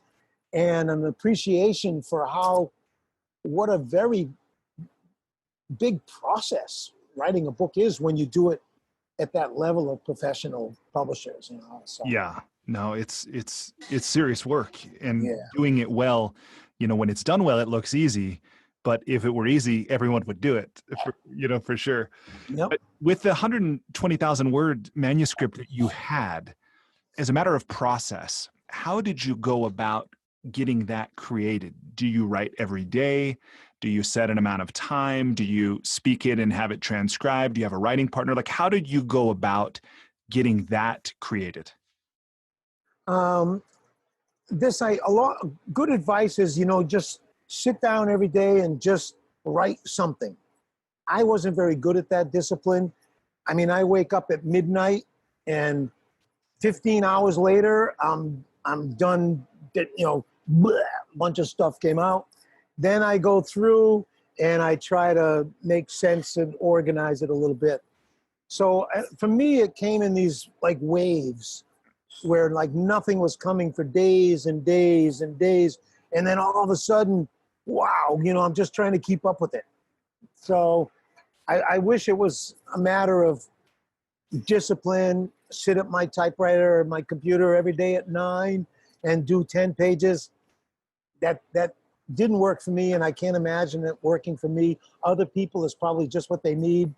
I just have to suffer through those dry periods and just be ready to catch stuff when it just seems to be just coming through. That's the only way I could deal with it. Yeah. Yeah. Different strokes for different folks, for sure. When you were writing, how aware were you of your reader? And did you have a specific reader in mind? Did it change? Like, how did that whole thing unfold? I mean, I often felt like I was at a seminar. I would, a lot of big parts of the book were actually transcriptions of seminars that I went through, and I extracted points and I tried to speak about it in a more orderly fashion. When I listen to myself speak, I hate it. I don't finish sentences. I go off on tangents. I'm using body language. And so if I'm just listening or just reading, it doesn't make sense. So I started with things I found myself saying, recordings and transcripts, and identifying little pieces. And then I tried to put some discipline into really trying to talk about it in concise terms without going off on tangents too much. So that kind of, but I was feeding off stuff that was just coming through at seminars. Mm-hmm. That's something I remember reading in Wayne Dyer's memoir that he talked about as well, that he recorded his lectures for many years. And then there came a point where it felt right to have those transcribed, to start shaping them into material that he would later publish. So I see, and of course you and he are not the only ones to do that, but I just call that out for anybody who's listening, who's moving into this space of thought leadership, to be thinking about that now, that there's no workshop, there's no, speech, there's no class or program you're doing that's not worth recording. You don't need to use it, but if you don't record it, you'll miss that opportunity forever. Oh yeah. So many times I'm just winging it and something comes out and I go, wow, that was good. I wish I'd have thought of that. Write that down. Hey, maybe I should write it down, but it's too late. So and recording it. Hey, the technology makes it easy. And, I send off a recording to somebody at Fiverr and, for $10 or $20 or whatever, wow, you get it transcribed within a day or two. And then maybe I'll only find one or two things in there that I think are really worth putting. So I think that's a good way. And he was a very prolific writer for sure. Yeah. So probably good to take some of his advice. Yeah, I think so. Who has been influential for you as a writer? Like, who have you learned from, and what did you learn from them?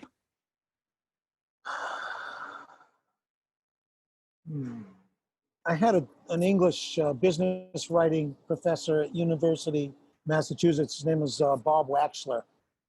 And he kept pointing me to the classics. He was doing a literature course in prisons.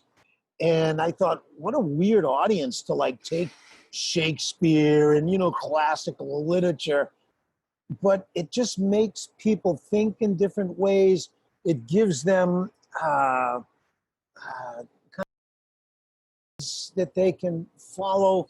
So classic, don't underestimate the classics. There was something really beautiful that we awakes in our own brain, and listening to rhythmic patterns in some of the great classic writers, modern writers, modern people. No, actually, one of my favorites, just as a communicator, is Oren Klaff.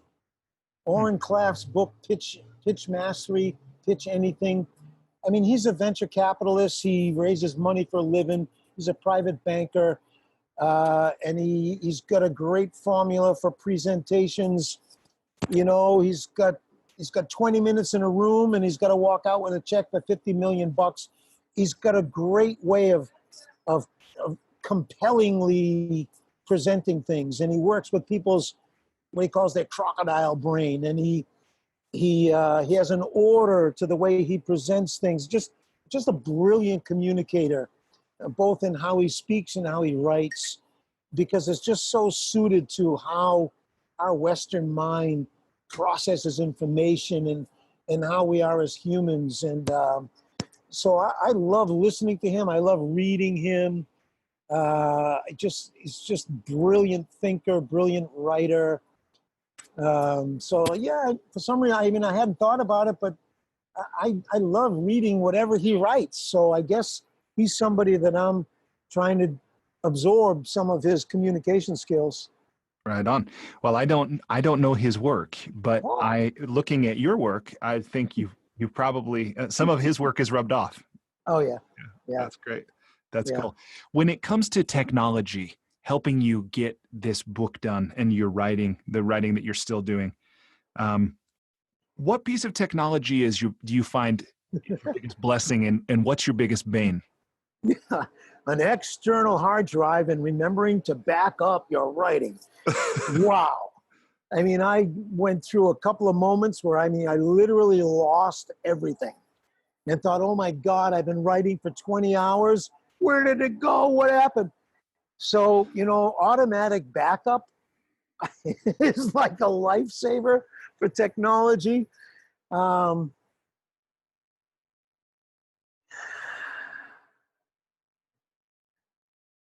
just the fact that I can just close my Mac and then I'll open it up again and it's right where I left off. Oh, wow. That's what nice. A cool thing, Yeah, that's so nice.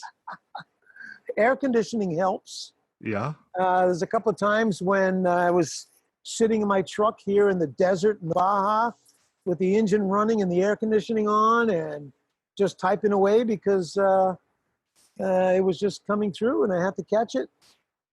The little things we take advantage of, just I order a hot chocolate and it shows up in 2 minutes. Just taking advantage of the fact that the universe supports us and in so many ways, and just leaning into that support and appreciating it. And I thought you were going to go towards, you were talking about writing, but I thought you were going to go back towards breathing and technology, because I'm really psyched about that intersection right now. The technology, wearables, breathing monitors, EEG monitors, heart rate variability, skin monitors, pressure monitors, and combining that with conscious breathing to get real-time feedback about what's happening in our system, so we can get really quick. Because of the technology, we can learn things in a few minutes that would take us as a yogi, months or years of practicing to confirm or validate. And now we can get instant feedback through technology. Whew, that's an accelerator. Yeah. No, I know this is a rapidly expanding area of development. Is there any specific app or piece of, hardware or software that you found in this area that you really like? Uh, Little pieces that really come together, but nothing that pulls it all together. And that's why I'm actually involved in a project right now where we want to create a wearable jacket that monitors the muscles in the perineum, and a hood that monitors muscles in the forehead, the Wow. temples and the jaw, the neck and the shoulders, because just certain breathing patterns isn't enough. What muscular coordination is happening? What's so bringing together the heart math people have a nice thing, and there's a few that basically just measuring HRV. That's as a single monitor thing. HRV is a good thing to get a handle on and improve and increase. But the wearable technologies that monitor heart rate, breathing, very, very useful. I use the one that HeartMath puts out, but there's a lot of competition, similar technologies.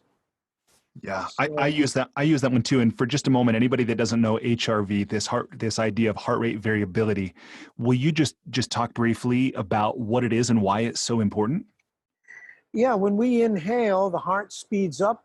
When we exhale, the heart slows down. That's a respiratory sinus arrhythmia, I think is the medical term.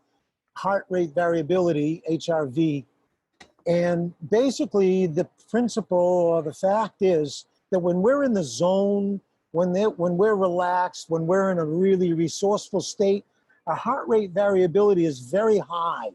It speeds up and slows down a lot. So if you measure the heart rate in terms of milliseconds, there's no two spaces are the same between each heartbeat. It's constantly varying. And the more it varies, the better. It means that our heart is alive. It's adjusting moment to moment to emotions and energy and metabolic demand and so on. And so the last thing we want is a steady heartbeat. That's like a machine. We're not a machine. We're alive, and the heart needs to be speeding up and slowing down to adjust in real time to everything that's happening. So that was discovered 25 whatever years ago, the polyvagal theory. It's connected to the vagus nerve, and how through the vagus nerve we can hack into this parasympathetic nervous branch of the nervous system, and we can lean into rest and recovery and rejuvenate, or we can lean into activate and energize just by controlling our breath. So any monitors or technology like an AHRV monitor, we can start to see how we need to breathe to put ourselves into different states. Very, really useful. So yeah, and HRV is unarguable, pretty unarguable science now. The studies are just thousands of studies. So It's not anything we have to guess about. It's unarguable. So well worth tuning into and knowing and sensing when you're in that really flow state. Really useful. And as I've read, it's one of the greatest predictors of our longevity. Exactly. Right? Yeah. Exactly. Yeah. And there's the Framingham heart study, which also so many variables in the Framingham heart study went on for 50 years. I think a few guys are still alive from the original one, but they tracked these guys through life, 5,000 men or whatever it was, and they came up with lifestyle factors for heart disease. A lot of drugs were developed out of this and so on. But the one across the board takeaway from the Framingham heart study is the relationship between respiratory capacity and longevity. That we reach peak respiratory capacity between the age of 25, 27 years old. The average person up till then is developing respiratory capacity. So we reach our peak respiratory capacity somewhere in there, 25, 27 years old. And then for every decade of life, we lose between 10% and 20% of our respiratory capacity. So if you look at the life expectancy curve and you look at the respiratory capacity curve, they're parallel. And so the lesson is, if you can maintain your peak respiratory capacity, you lift up that life expectancy curve. And the studies are coming through to kind of show it's one of the unarguable things. Some people smoke and they don't have any heart disease. Some people eat meat, they never have heart disease. And yet, people who maintain good respiratory capacity, it seems to trump everything else. Yeah. So, yeah. And by the way, just to jump in there, that not only does it contribute or maybe even determine the length of our life, but the quality, right? I mean, along the way. That's everything, right? So, yeah. Okay, Yeah. so last two questions. I think there's only two more, if you're okay with that. Yeah. Okay, so one is, when it came time for you to engage in a writing session for this book or any of the editing that came back, as part of the process, were there any specific breathing processes that you made sure to do before you began that editing or that writing? Yeah. No, I'm constantly using my breath to open and expand and relax and let go and drop down. So whenever I got stuck, I would just look at the stars or look at the breeze in the trees, take in the scent, just enjoy the process of breathing for a few moments until the inspiration returned. And then I just go back to writing. So I practice what I preach. I mean, nothing disturbs me more than breathing teachers who don't breathe. So I'm a fanatic, and I'm practicing what I preach. If I get even a little stuck, I don't even think about it anymore. My breath, I've trained so much. If my bliss gets dented, the breath comes in by itself and lifts me up, and I feel it. So then I double down on it. And if I start to get tense or tension builds up in my system, my breath is triggered automatically because I've deliberately practiced. And so even if I'm not aware that I'm becoming tense, my breath notices, and this breath comes out of nowhere and relieves me. So then I take another breath on top of that, kind of like shaking hands with my nature that just helped me and reminded me. And I call it doubling down on nature. Yeah. And so a lot of it is happening unconsciously now. And when I'm aware that it happened by itself, I do it again consciously just to embrace that intelligence that's living through me, for me. Yeah, that's beautiful. What a wonderful way to condition your nervous system and the organism that you are, instead of what so many of us do, the fear responses or the reactionary or self-defeating patterns. Yeah. That's great. No, we have to learn that we can't get through all the difficult moments using our fight or flight reflex anymore. That's just not, it's not sustainable. Yeah. And it reaches a certain point of diminishing return. And so we got to have another plan, and that is tapping genuine energy through awareness, relaxation, and breathing, that formula. And it can be instant, or, it can be prolonged and cumulative. Yeah.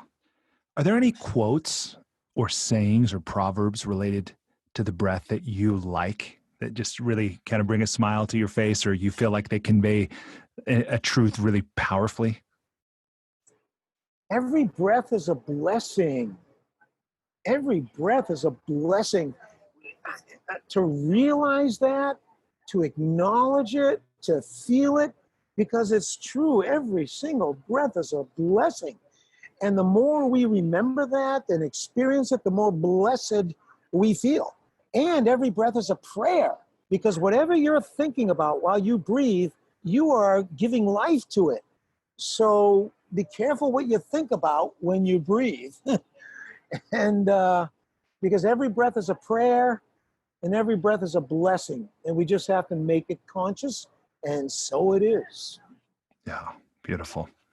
Okay, so the question I want to end with is, what advice or encouragement would you give to someone who's listening to this, who's engaged in their own creative process? Maybe it's their first book, maybe it's not their first book, but they're kind of in the belly of the snake. They're in the tunnel, and maybe they don't even see daylight.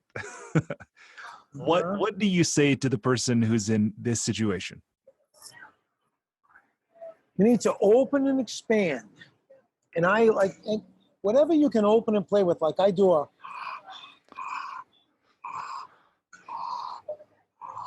so I'm opening my mouth, I'm opening my throat as I'm breathing in and breathing out.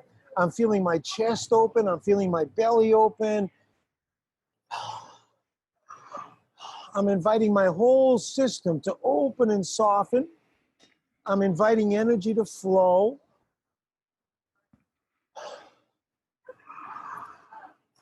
So I feel like this wave ripples up through my body.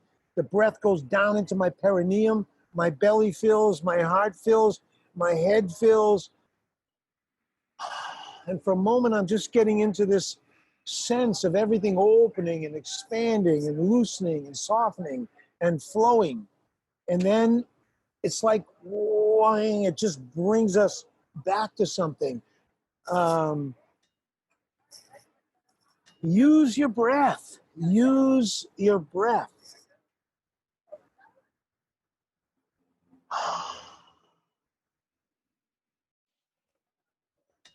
Use your breath to drop into your creative center, to something deep inside of you. Ride the exhale into this place of infinite energy and intelligence. It's waiting at the bottom of the exhale. Use a big inhale to trigger it, and then let go, drop down, leave the surface, forget everything. It'll be waiting for you when you come back. But for a moment, take a break. Einstein, when he got stuck on a math problem, he would take a nap. He would play his violin. He would go sailing. In other words, he'd get out of his head. Well, I think if he would have known about breathing techniques, he would have used that instead of sailing or violin or naps. He really would have, because he was intelligent enough once he played with it to see that that's what it's a way of taking a break from ourselves so who we really are can come through. That's beautiful. Well, Dan, thank you again for making time to share with me and everybody listening, your wisdom, your experience, the practical tools that we can use to improve the quality of our life and the length of our life. I've really enjoyed this conversation. I suspect people listening have as well. And I don't know when or where our paths will cross again, but I'm sure they will, and I will look forward to that day. Thank you. Thank you so much. Despite living in an age where we have more comforts and conveniences than ever before, life isn't working for many people. Whether it's in the developed world, where we're dealing with depression, anxiety, addiction, divorce, jobs we hate, relationships that don't work, or people in the developing world who don't have access to clean water or sanitation or healthcare or education, or who live in conflict zones. There's a lot of people on the planet that life isn't working very well for. If you're one of those people, I invite you to connect with me at goodliving.com. I've created Life's Best Practices Breakthrough Coaching to help you navigate the transitions that we all go through. Whether you've just graduated school, you're going through a divorce, you just got married, you're headed into retirement, you're starting a business, you just lost your job, whatever it is you're facing, I've developed a 36-week course that you go through with me and a community of achievers and seekers who are committed to improving their own lives and the lives of others. So through this online program, you will have the opportunity to go deep into every area of your life, explore life's big questions, create answers for yourself in community, get clarity and accountability. If that's something you're interested to learn about, I invite you to contact me directly at brian@brianmiller.com or by visiting goodliving.com.